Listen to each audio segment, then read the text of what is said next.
When asked, most people are adamant that competency rather than likability is preferable in a workmate. Research, however, says different. When choosing who we work with, we're at least as likely to choose someone we like, someone with whom we're familiar, compatible, someone like us. How can managers put together a team that works well together, yet maintains the diversity that's necessary to spark innovation and challenge ideas? Here to delve into this complex aspect of liking, its effect on task competency and whether or not it can be manufactured, is INSEAD Professor of Decision-Making Science, Miguel Lobo. Miguel, welcome to INSEAD Knowledge. Thank you.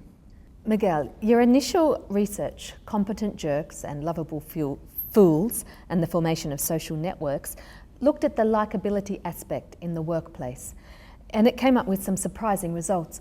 Why do we prefer the lovable fool over the jerk?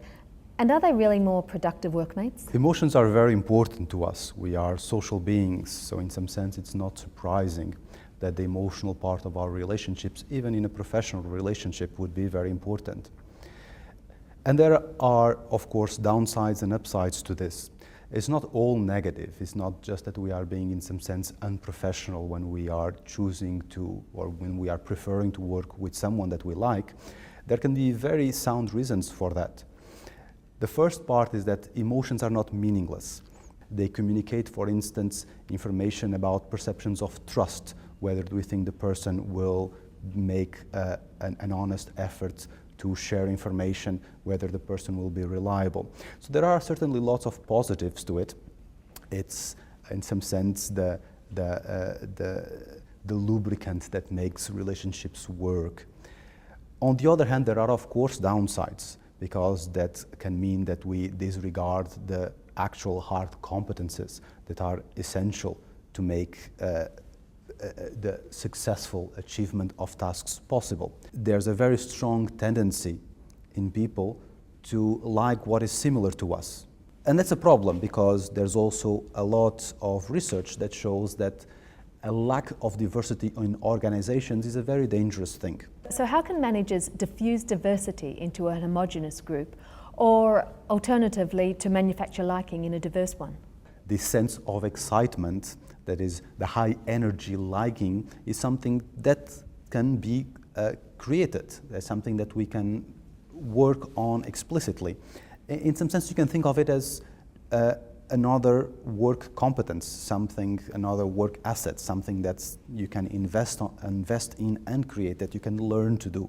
Whereas a sense of this comfort zone, because you are working with someone who's more like you, that's more difficult to manufacture, because if the people are of different ethnicities or of different religions, they will never be the same. They can develop a sense of trust and understanding, but that sort of very primal, instinctive reaction of seeking someone who's similar to us, of course, will not happen.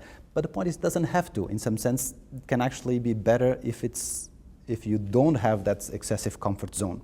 That is, if you have this sense of tension that creates some sense of excitement, right? Where there absolutely needs to be trust. Trust is absolutely essential, but you can get at trust and you can get at excitement about what we can achieve together without the need for homogeneity. What about simple things like arranging the office, or having different departments working together, or putting the water cooler somewhere everyone Yeah, can? I mean, I'm not a big expert in that, but I mean, it's certainly a very strong finding that geographical proximity, for instance, is one of the strongest predictors of about anything in an organization. Actually, we do find in our research that explicit organizational design has very strong predictive power.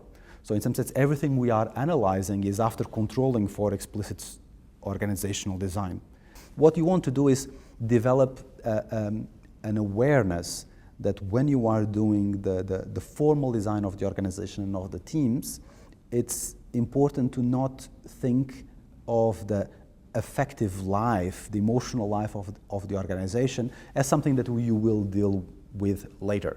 That is, you probably can achieve much better results if you have these two ideas as always present as two components that have to work together rather than against each other, or one becoming sort of an afterthought to the other. Of course, the star players, those who are both competent and lovable, will always be the first pick when choosing a team. But when these players are taken away, are there ways of managing the trade-offs between the people that are competent but unlovable and those that are not so competent but easy to get along with?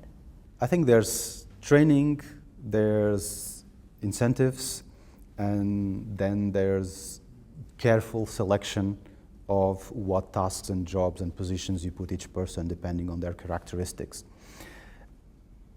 For instance, the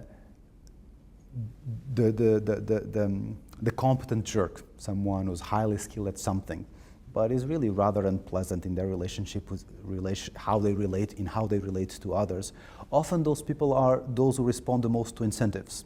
And if you approach someone like that in a very sort of explicit way and explain, look, I'm not asking you to be a nice person, but having good working relationships with other people in the organization is a competence and a professional asset like any other, and you will be rewarded and promoted based on the performance of this skill. But a lot of it has to do with just thinking about what tasks and what roles do you assign to each person, sort of having an awareness that it's not just what the CV says in terms of bullet points, what the person knows and has done, but also an understanding of the profile of the person and what role they are going to play in the informal network of information sharing.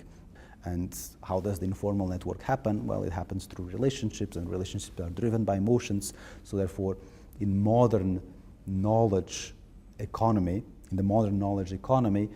a lot of what management is about is managing emotions. Miguel, thanks for being with us on INSEAD Knowledge. Thank you, Jane.